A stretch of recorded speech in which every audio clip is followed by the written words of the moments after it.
ये है सरसों की प्यारी हरियाली हरियाली में बहुत ही अच्छी किस्म है। इस किस्म में बहुत अच्छे अच्छे फूल है। इन फूलों की बहुत बड़ी सुंदरता है। और अभी ये थोड़ा कोई रोग लगना शुरू हो गया है। इस रोग का पता नहीं चलता ये कौन सा रोग है। ये देखो, आप किसी जानकार हो तो बताओ। ये ऐसे आते हैं, ये फंगस टाइप है। इसका क्या इलाज किया जाए, इस इलाज के बारे में ज़रूर आप बता दीजिए। सभी में हुआ है, अभी पीछे वाली सभी फसलों में ऐसा हो रहा है। अब इनके लिए क्या करें क्या नहीं करें, इनकी संपूर्ण जानकारी नहीं है। मुझे किसी भाई को जानकारी हो तो इसमें कौन कौन सी दवाइयाँ डालनी चाहिए, उस दवाइयाँ का ज़रूर आप हमें विस्तार से बताइए। अगर ये ऑर्गेनिक खेती है, इसमें कोई भी केमिकल नहीं डाला हुआ है, बिल्कुल ऑर्गेनिक। गाय पशु रखते हैं अपन ज़्यादा। ये देखो, बहुत बड़े बड़े बाड़े हैं। इस बाड़े के अंदर प्रत्येक घर में 15-20 सिर्फ खाद के लिए ही पशुओं को रखते हैं। इन पशुओं की जो खाद होती है वो इस अनाज में डालते हैं। और ये अनाज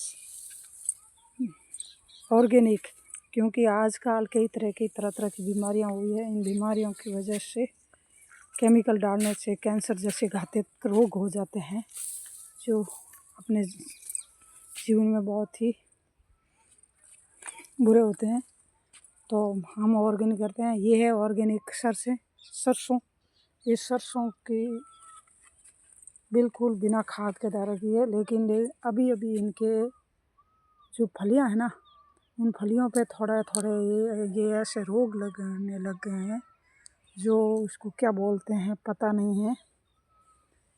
काली काली मक्खी टाइप, ऐसे कोई फंगस टाइप, ऐसे कोई जीवाणु तैयार हुए हैं। ये देखिए आप, ये है ना, ये इस फली पे आपको दिखाई देगा। ये ब्लैक ब्लैक होने लग गई हैं। इसके बारे में भी आप है, लेकिन इसके फूल कितने सुंदर है। सुंदरता ही सबसे बड़ी है। सुंदर है, ये अपने जीवन में हरियाली एक बहुत महत्वपूर्ण है।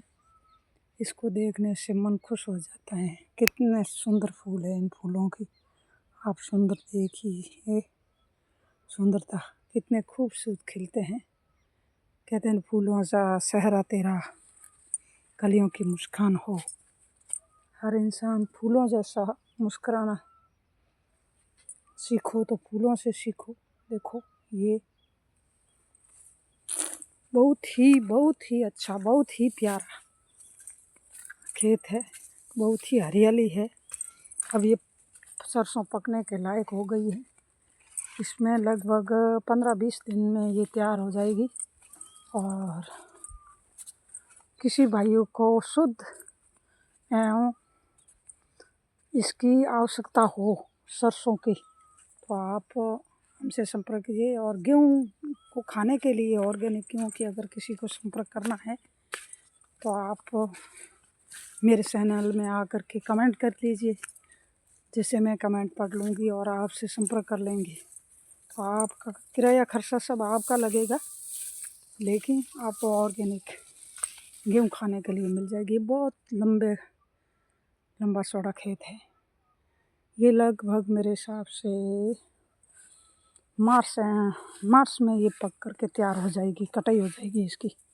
फरवरी लास्ट और मार्च में इसकी कटाई वगैरह हो जाएगी। तो ये बहुत सुंदर लगता है।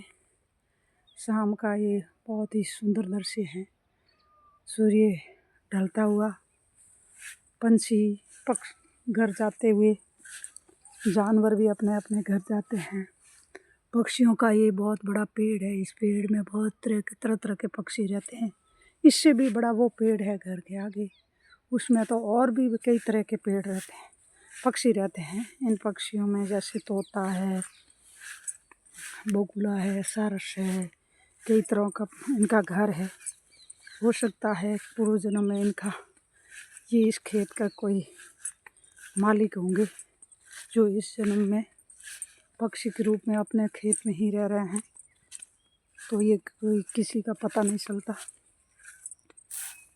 तो आप सभी खुश होंगे, मैं भी बड़ी खुश हूँ। बहुत अच्छा लगता है, इतना प्यारा लगता है ये खेत। ऐसा लगता है मानो इंसान की सबसे सुंदर सरों के समान है। और हरियाली किसको अच्छी नहीं लगती, हर कोई व्यक्ति है। गांव का खेत खलियान, हरियाली बहुत ही सुंदर है। ये इधर सरसों और है, इस सरसों अब पकने में आ गई है। कुछ ही दिनों बाद ये पक करके तैयार हो जाएगी। आप सभी भाई जो भी इस सरसों ऑर्गेनिक तेल खाइए। आजकल बाज़ार में बहुत ही ख़राब और घटिया तरह के तेल आ रहे हैं, तो इससे कोई मतलब नहीं है। आप अच्छे तेल खाइए, शुद्ध खाइए, बस यही बात है। जय राम जी की जय जवान जय किसान।